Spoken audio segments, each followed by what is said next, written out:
muchísimas gracias. Gracias, doctor. Bueno, tal como él mencionaba, vamos a abordar algunas cuestiones vinculadas a los aplicativos de ganancias, bienes personales, algunas novedades y algunas cuestiones que considero que son de interés de cara a los próximos vencimientos. Y hablando de vencimientos, como bien sabemos, la resolución 5019, publicada en el Boletín Oficial el pasado 29 de junio, estableció que el cumplimiento de las obligaciones de presentación de declaración jurada y pago de los saldos correspondientes a los impuestos a las ganancias, bienes personales e impuesto cedular que estaban previstos inicialmente para el mes de junio, podrán ser ingresados y cumplidas con carácter excepcional hasta las fechas que se indican en pantalla. Para la presentación, del 10 al 12 de agosto y para el pago del 11 al 13. Bueno, ahora pasemos a lo que es el aplicativo o el servicio web de ganancias. Como todos sabemos, las declaraciones juradas de impuesto a las ganancias se confeccionan a través de este servicio, Ganancias Personas Humanas, portal integrado. Cuando nosotros ingresamos con clave fiscal, el servicio nos va a mostrar este abanico de posibilidades respecto a qué declaración vamos a confeccionar. En este caso nosotros vamos a ingresar a Ganancias Personas Humanas. Una vez hecho esto, nos aparece un primer cartel o un aviso dentro de mi declaración, donde el sistema nos sugiere que si nosotros tenemos que declarar rentas que estén alcanzadas por el impuesto cedular, confeccionemos la misma en primer lugar. Esto básicamente tiene que ver con una cuestión de, una vez que completamos las rentas, nos sirve en definitiva, si se quiere, como ayuda a memoria, porque esas rentas después nosotros las vamos a tener que trasladar a la declaración jurada tradicional. Bueno, a los fines de esta exposición no le vamos a hacer caso a lo que nos indica el sistema y vamos a ingresar para confeccionar la declaración jurada tradicional. En este caso tendremos que en primer lugar seleccionar el periodo fiscal a declarar, 2020, y el sistema nos va a preguntar o nos va a dar dos opciones y vamos a tener que elegir a través de qué régimen confeccionar la declaración jurada, régimen general o régimen simplificado.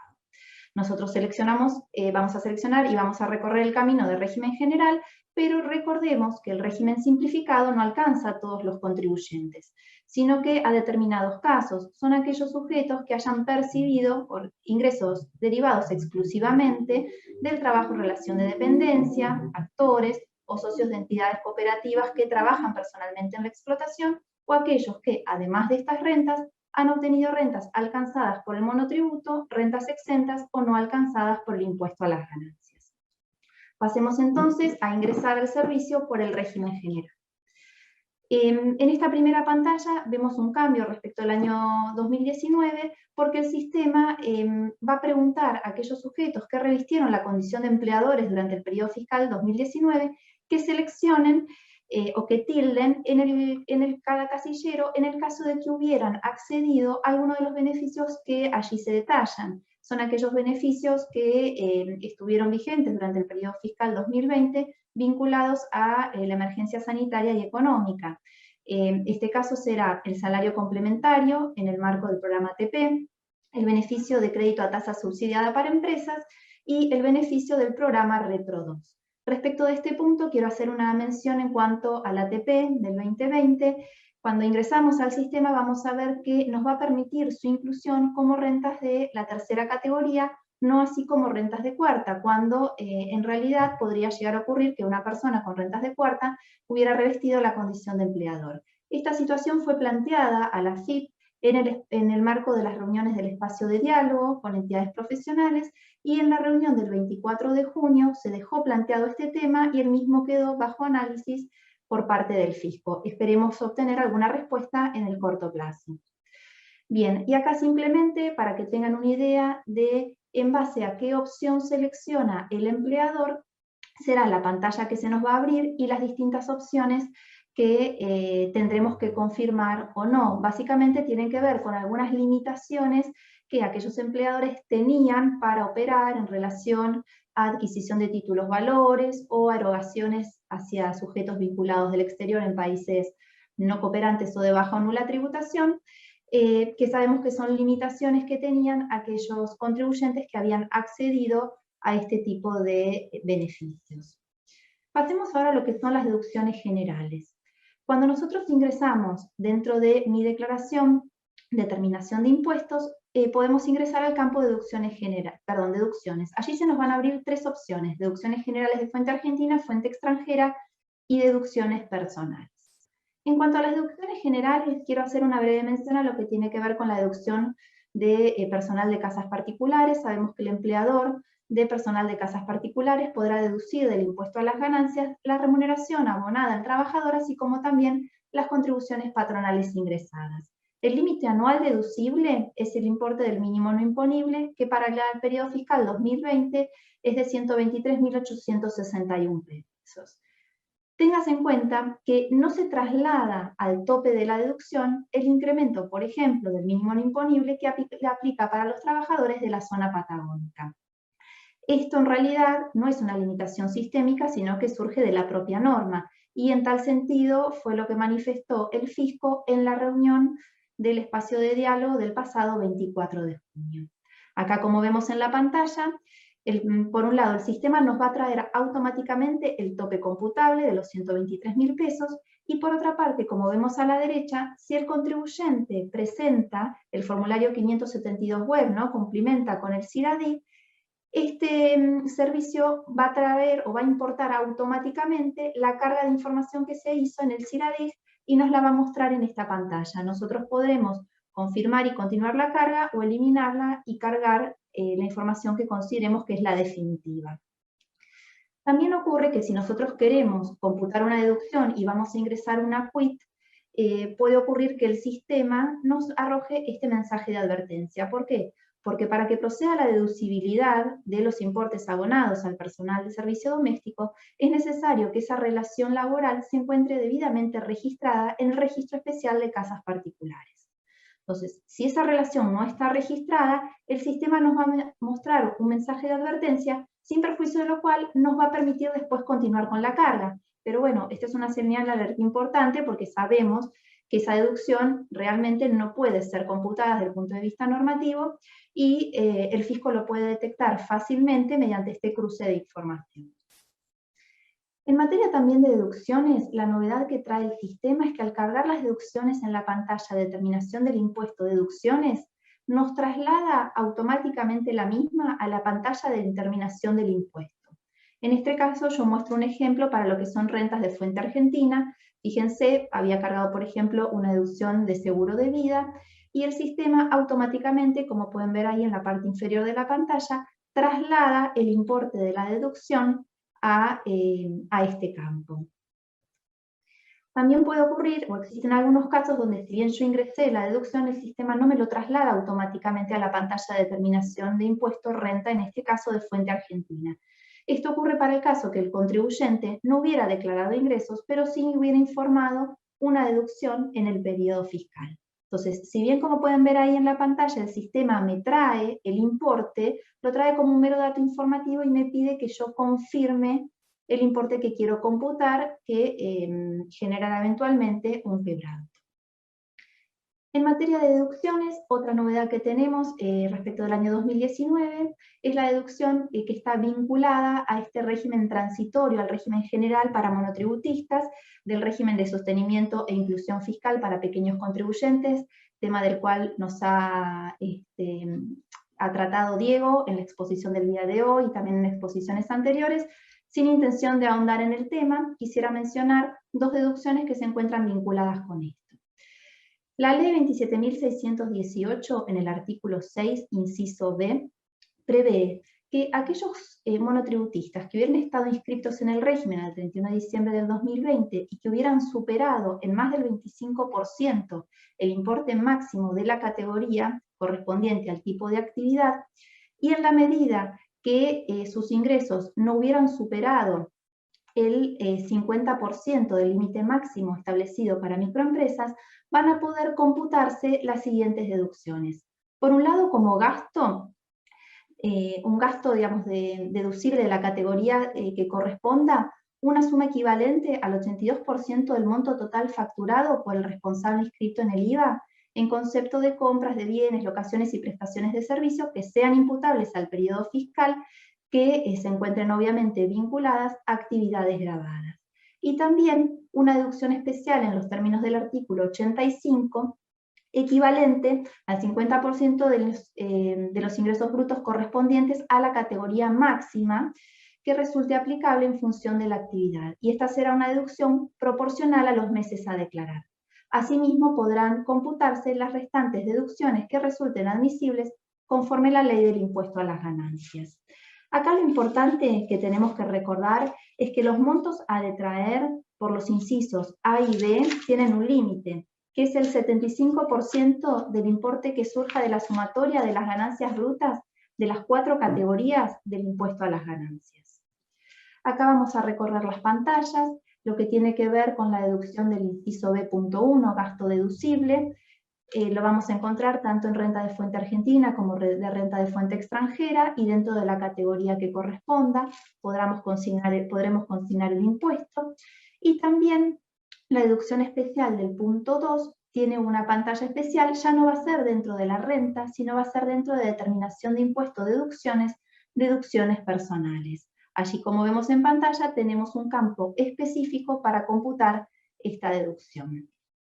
Y hablando de deducciones especiales, tenemos otra deducción aplicable al periodo fiscal 2020, que es para trabajadores autónomos, contribuyentes cumplidores. Recordemos que este beneficio fue establecido por la Ley 27.541 y reglamentada por la Resolución 4.855. Obviamente, esta deducción va a ser aplicable a la declaración jurada 2020 en la medida que se hubiera solicitado y obtenido el beneficio antes del 15 de diciembre de ese año. No resultará de aplicación para los sujetos comprendidos en los incisos A y B y C del artículo 82. En definitiva, nos estamos refiriendo básicamente a empleados en relación de dependencia, jubilados, pensionados. El importe adicional va a ser equivalente al 50% del mínimo imponible, es decir, 61.930 pesos, y la deducción en ningún caso podrá generar saldo a favor ni trasladarse a ejercicios futuros. Como vemos ahí en la pantalla, el sistema por un lado nos va a traer automáticamente cuál es el tope de la deducción, y después tenemos el campo donde nosotros vamos a tener que consignar el importe correspondiente. Pasemos ahora a hacer una breve mención de lo que son los dividendos de fuente argentina.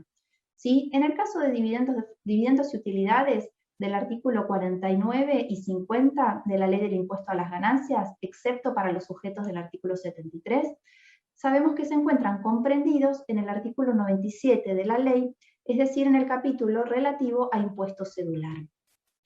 Estos dividendos tributan a la alícuota del 7% y será aplicable a aquellos ejercicios que se inician desde el 1 de enero del 2018 inclusive, independientemente del periodo fiscal al cual tales dividendos o utilidades sean puestos a disposición.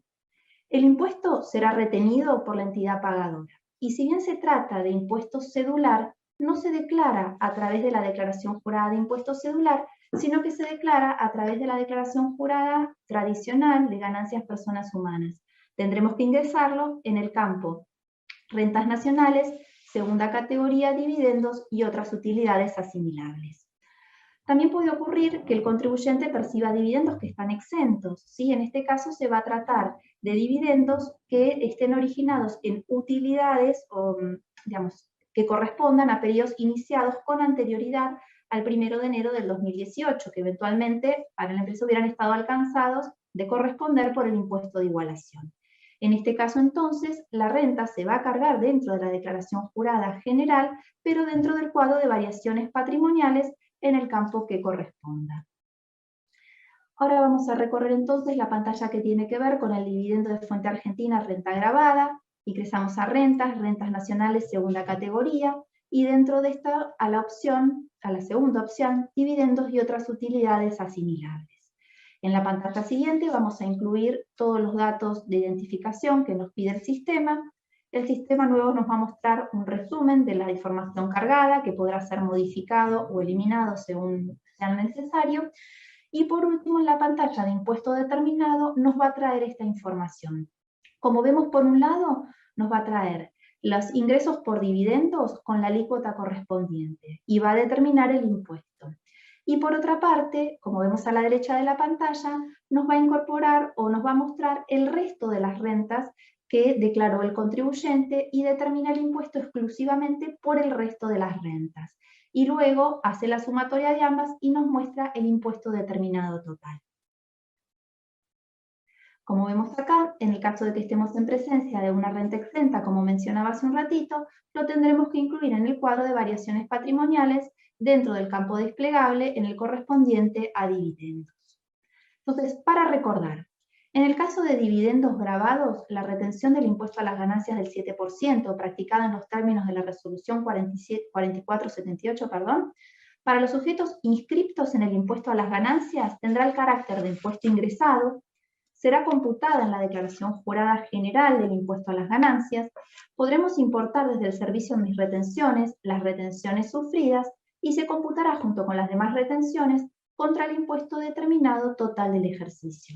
De esta manera, si el contribuyente, además del dividendo, informó algún gasto, como podría ser el pago del impuesto sobre los bienes personales responsable sustituto, en este caso, la tasa efectiva será inferior y por lo tanto el resto de la retención podrá ser imputada contra las demás rentas declaradas o contra el impuesto determinado por las demás rentas por el contribuyente. En el caso de los sujetos que no se encuentran inscritos en el impuesto a las ganancias y beneficiarios del exterior, esta retención sufrida tendrá el carácter de impuesto de pago único y definitivo, y obviamente no procederá la presentación de una declaración jurada. Otra novedad que quiero mencionar tiene que ver con los depósitos en dinero. Cuando nosotros cargamos la CBU del banco, el sistema nos trae automáticamente la información sobre el número de cuenta, entidad financiera, denominación y sucursal. Esto es una novedad y la verdad que para aquellos que tienen que cargar muchas declaraciones juradas realmente es una simplificación. Y si bien el sistema tenía algunos inconvenientes, como ocurría con los quits del Banco ICBC, Macro y Patagonia, este problema ya fue solucionado. En cuanto a variaciones patrimoniales, la novedad es que se incluye como concepto a justificar en el cuadro de variaciones tanto las diferencias de cambio positivas como negativas dentro de la lista desplegable. Antes muchas veces se incluía esta renta dentro del concepto residual de otros o como renta de fuente argentina de segunda categoría exenta. Bueno, ahora tenemos este caso específico. Bueno, hasta acá un breve repaso de algunas cuestiones vinculadas a impuesto a las ganancias. Ahora quiero repasar 3 temitas vinculados a lo que es bienes personales. El primer punto tiene que ver con los responsables sustitutos de personas humanas residentes en el exterior. Esto más que nada es como una advertencia o una señal de alerta para que ustedes lo verifiquen. Porque ¿qué pasa? En el caso de aquellos contribuyentes que tienen relaciones múltiples, ¿sí?, que son responsables sustitutos de más de un sujeto residente en el exterior, es importante verificar que exista una coincidencia entre el número de establecimiento asignado en la declaración jurada 2020 con aquel que se encuentra en el sistema registral y con las declaraciones presentadas en periodos anteriores. Como pueden ver en pantalla, nos ha ocurrido a nosotros que al generar la declaración jurada del periodo fiscal 2020, se nos modifican los números de establecimiento. ¿Cómo podemos verificar? En el sistema registral, como mencionaba recién, podemos ver cuál es el código de establecimiento o el número de orden asignado a ese sustituido, a ese sujeto sustituido, al momento de haberse designado al responsable sustituto. Acá vemos la ruta de acceso, será sistema registral, consulta, datos registrales, más información y relaciones con otras quits. Ahí podemos ver entonces cada quit y el número de orden. Creo que esto es importante porque al haber este cruce entre los números de establecimiento podemos llegar a tener algún problema al momento de realizar el pago con la imputación de los mismos y la consiguiente necesidad de solicitar alguna reimputación o hacer algún otro trámite ante la administración. Entonces, sugerencia, verifíquenlo, y de no existir coincidencia, sugiero que o planteen la consulta web o hagan la presentación a través del servicio Presentaciones Digitales. Otro tema de interés, impuestos análogos abonados en el exterior. Además de los datos identificatorios del pago, el sistema para bienes personales solicita que se adjunte el certificado que respalda el pago del impuesto análogo. A diferencia de que le ocurre en impuesto a las ganancias, que basta con consignar los datos identificatorios del mismo. Y el último punto relativo a bienes personales tiene que ver con el pago a cuenta, ¿sí?, de la ley 27.613. Recordemos que el artículo 4 de esta ley para aquellos sujetos que se adhieran a lo que llamamos el blanqueo de la construcción, permite computar un pago a cuenta equivalente al 1% de las inversiones realizadas en proyectos inmobiliarios comprendidos. Para el periodo fiscal 2020 se considerarán las inversiones realizadas desde el 12 de marzo hasta el vencimiento de la declaración jurada. Lo que es importante recordar que para poder obtener estas exenciones tributarias es necesario registrar los proyectos inmobiliarios en el micrositio REPI, Registro de Proyectos Inmobiliarios. Hay que obtener el código de registro de proyecto inmobiliario, llamado COPI, e informar ese código COPI en la declaración jurada correspondiente. Como vemos en la pantalla que muestro hacia la derecha, tendremos que consignar el valor de las inversiones, el sistema nos trae automáticamente el porcentaje del 1%, que es el pago a cuenta, y luego prevé un campo donde nosotros vamos a poder consignar este código COPI. Y para finalizar, una breve mención vinculada a lo que es impuesto cedular. Para el periodo fiscal 2020, el impuesto cedular, la declaración jurada del impuesto cedular, comprende a las rentas del artículo 98 de la Ley de Ganancias, enajenación de acciones y demás valores, y del artículo 99, enajenación y transferencia de derechos sobre inmuebles. En este caso, vamos a ingresar a la primera de las opciones, que son enajenación de acciones y demás valores. Cuando nosotros ingresamos al sistema, nos va a mostrar como un cartel, un aviso o una advertencia, donde nos informa que dentro de lo que es determinación de impuestos habrá que informar la deducción especial y luego que la misma tendrá que ser prorrateada entre los distintos tipos de renta. Recordemos que la ley del gravamen prevé en el artículo 100 y en su decreto reglamentario, artículo 262, una deducción especial que aplicará a las ganancias de fuente argentina del artículo 95 y del artículo 98, incisos A y B. En cuanto al artículo 95, sabemos que ya no tiene aplicación práctica para el periodo fiscal 2020 porque ese artículo fue derogado. Y para el artículo 98, recordemos que no aplica para el caso de acciones. Esta deducción especial será equivalente al mínimo no imponible y tendrá que proporcionarse considerando de manera individual cada clase de renta. Esta deducción no podrá dar lugar a quebranto y tampoco podrá considerarse en periodos fiscales posteriores en el caso de que exista un remanente no utilizado. Como vemos ahora, cuando ingresamos acá al sistema, lo que yo quiero mostrar es cuál es la diferencia entre la pantalla que nos encontrábamos en el periodo fiscal 2019 y el periodo fiscal 2020. Como vemos en el periodo fiscal 2019, teníamos tres opciones: rendimientos por colocación de capital en valores, intereses de depósitos a plazo fijo, enajenación de acciones y demás valores, y en el 2020 tenemos solamente enajenación de acciones y demás valores. ¿Por qué? Recordemos que con la derogación a partir del periodo fiscal 2020 de los artículos 95, ¿sí?, para fuente argentina y fuente extranjera, y el artículo 96 solo para fuente argentina, los rendimientos de las inversiones, a excepción de los que son los dividendos de los cuales hablé hace un ratito, se encuentran alcanzados a la escala del artículo 94. Como vemos acá entonces, una vez que nosotros cargamos las rentas, en la pantalla de determinación de impuestos también podemos observar las diferencias que existen respecto del periodo fiscal 2019, justamente por este motivo que yo les acabo de mencionar. Bueno, hasta acá entonces hemos realizado un breve repaso de algunas cuestiones de interés. Les agradezco mucho por su atención y quedo a disposición para consulta. Muchas gracias.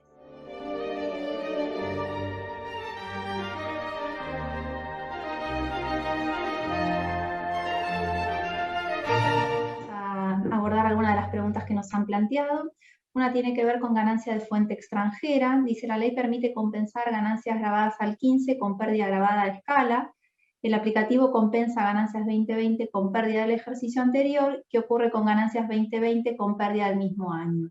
Bueno, desde el punto de vista normativo entendemos que por aplicación del artículo 131 de la Ley del Impuesto a las Ganancias es posible efectuar la compensación entre esta ganancia y este quebranto, dado que para determinar las ganancias de fuente extranjera, la ley establece que se compensarán los resultados obtenidos dentro de cada una y entre las distintas categorías que originan renta de fuente extranjera.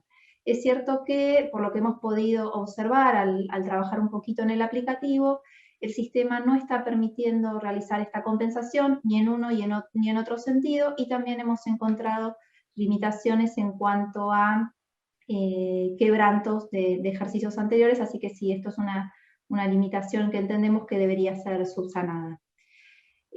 Otra pregunta es si es correcto informar en forma global un portfolio del exterior en 2 líneas, fuente argentina y fuente extranjera, sin detallar título por título. Bueno, en primer lugar, lo que tenemos que recordar es que si nosotros tenemos un portfolio en el exterior donde parte de los activos son de emisores argentinos, ¿sí? Esos son bienes en el país, los tenemos que informar como bienes en el país. Entonces, en cuanto a lo que es bienes en el país, consideramos que lo mejor y lo más prolijo es consignar título por título y dándole el tratamiento que corresponda. Y en lo que se refiere a bienes situados en el exterior o bienes o títulos de emisores del exterior, en este caso podríamos consignarlos todos en una sola línea. De hecho, en alguna oportunidad, cuando fue el blanqueo, existía la posibilidad de cargarlo de esa manera, pero tengamos presente que si existe algún título que tiene un tratamiento distinto, por ejemplo, como puede gozar de alguna exención por aplicación de algún convenio para evitar la doble imposición, como son los títulos de Bolivia, bueno, en este caso tendremos que abrir el título para poder darle el tratamiento impositivo que corresponda. Otra pregunta que han planteado es, ¿qué pasa si un designado sustituto, para poder, obviamente hablando de bienes personales, ¿no? Para poder hacer la baja, dado que el sistema lo exige, nunca aceptó el cargo? El ex contribuyente no tiene bienes en Argentina. Bueno, ¿qué tiene que hacer? El primer tema, intimar al responsable sustituto para que acepte. La realidad es que la normativa, la resolución 2322, establece que la baja en el gravamen estará supeditada a la aceptación de la designación por parte del responsable sustituto. Entendemos que esto debe realizarse sin perjuicio de que el contribuyente después no tenga bienes en el país, bienes en el país, digo bien, al 31 de diciembre de ese año, y que no proceda la presentación de la declaración jurada por parte del responsable sustituto. Pero esto puede llegar, si no se hace de esta manera, de manera prolija, puede llegar a tener algún inconveniente, y más tengamos en cuenta que es un tema, creo que está un poco bajo la lupa del fisco. Otra consulta tiene que ver, bueno, consultan, no puedo encontrar cómo cargar el impuesto país. Tengamos presente que el impuesto país no es computable contra impuestos, entonces en este caso tenemos dos opciones, algunos opinan en un sentido y otros en otro, pero o bien lo podemos incluir dentro de la justificación patrimonial como un concepto más, dentro del rubro otros, o por ejemplo, si se tratara de impuesto país generado por la compra de moneda extranjera, podría integrar parte del costo de ese bien. Y la última pregunta tiene que ver con bienes personales. Los ingresos en concepto de herencia o como consecuencia de la venta de algún inmueble de herencia deben tributar bienes personales. ¿En qué rubro se incorporan? Y si está en caja fuerte, bueno, claramente, por un lado, los bienes recibidos por herencia, cuando confeccionamos la declaración jurada de ganancias, tenemos que incorporarlo dentro de la justificación patrimonial, consignando el quit del causante. En cuanto a lo que es bienes personales, ya sea el inmueble o sea el dinero en efectivo, independientemente de que no se encuentre depositado, va a estar alcanzado por bienes personales y tendrá que tributar el impuesto correspondiente. Bien, tenemos otra consulta vinculada con compensación con saldos a favor. Dice, se consigna el saldo a favor en el formulario de la declaración jurada y el sistema realiza automáticamente las compensaciones, tanto en ganancias como bienes personales. En la pantalla de determinación del impuesto tenemos un campo donde consignar los saldos a favor de periodos anteriores, pero es necesario, para que esto sea efectivo, presentar la compensación por el servicio Cuentas Tributarias Compensaciones. El sistema no lo realiza automáticamente, esto es algo que ya se verificaba en años anteriores, y el mecanismo es el mismo para el periodo fiscal 2020. Y la última consulta tiene que ver con una persona humana que pierde la residencia fiscal en Argentina durante el 2020 y ya había ingresado anticipos del impuesto sobre los bienes personales, si puede computar los mismos. estos anticipos que hubiera ingresado porque el contribuyente no, por ejemplo, no realizó la solicitud de reducción de los anticipos, esos anticipos no podrán ser computados contra la declaración jurada de bienes personales que presenta el responsable sustituto. Se trata de contribuyentes distintos, más allá que esté sustituyendo al contribuyente original, si se quiere. Por lo tanto, en ese caso, una posibilidad, o sea, no lo va a poder computar, una posibilidad es que el contribuyente se presente, además de la declaración como responsable sustituto, la declaración jurada general en cero, exteriorizando el saldo a favor por anticipos y recorra el camino de solicitud de devolución. Bueno, esto es todo por hoy, muchas gracias.